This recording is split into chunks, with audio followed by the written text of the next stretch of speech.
Petrol diesel விலை குறைப்பிற்கு சென்னை மக்கள் வரவேற்பு தெரிவித்துள்ளனர்.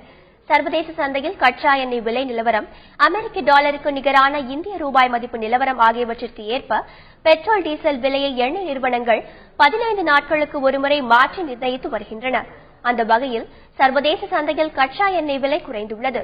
இதனால் பெட்ரோல் விலை லிட்டருக்கு 63 காசுகளும், டீசல் விலை லிட்டருக்கு ₹1.06 குறைக்கப்பட்டுள்ளன. விலை குறைப்பு நேற்று முதல் நள்ளிரவு முதல் அமலுக்கு வந்தது. இதையடுத்து சென்னையில் 1 லிட்டர் பெட்ரோல் ₹59.72 விற்பனை செய்யப்படுகிறது. டீசல் லிட்டருக்கு ₹46.27 விற்பனை செய்யப்படுகிறது. நீண்ட நாட்களுக்கு பிறகு பெட்ரோல் விலை ₹60 கீழ் விற்பனை செய்யப்படுவதற்கு வாகன ஓட்டிகள் மகிழ்ச்சி தெரிவித்துள்ளனர். பெட்ரோல் விலை ஏறதுனால கஸ்டமருக்கு தான் எங்களுக்கும் பிரச்சனை தான் வருது.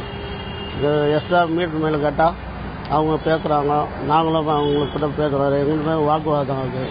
அதுமாரி ஆகாத இருக்கணும்னா இதுமாரி பெட்ரோல் விலை குறைஞ்சினே இருந்தால் நாங்களும் கரெக்டாக மீட்டரை போட்டு கரெக்டாக மெயின்டைன் பண்ணுவோம். ஃபியூல் ப்ரைஸ்லாம் குறைஞ்சது சந்தோஷமாக தான் இருக்குது. ஏன்னா இதை பேஸ் பண்ணி பார்த்தீங்கன்னா நிறைய விஷயம் வந்து கம்மியாகும். உங்களுக்கு டிரான்ஸ்போர்ட் சார்ஜஸ்ஸு, இந்த திங்ஸ்லாம் வந்து கொண்டு வராங்க இல்லையா, இந்த வெஜிடபிள்ஸு, காய்கறி, பால் விலை எல்லாமே வந்து இதனால வந்து பாதிக்கப்படும். ஸோ அதனால அதுவும் வந்து ஸ்டேபிளாக இருக்கும், இல்லை கம்மியாகும் அப்படின்ற மாதிரி நினைக்கிறேன். பொதுமக்களுக்கு வந்து யூஸ்ஃபுல்லாக இருக்கும். இந்த மாதிரி கம்மியாகிறது, ஃபியூல் ப்ரைஸ் வந்து கம்மியாகிறது யூஸ்ஃபுல்லாக இருக்கும்.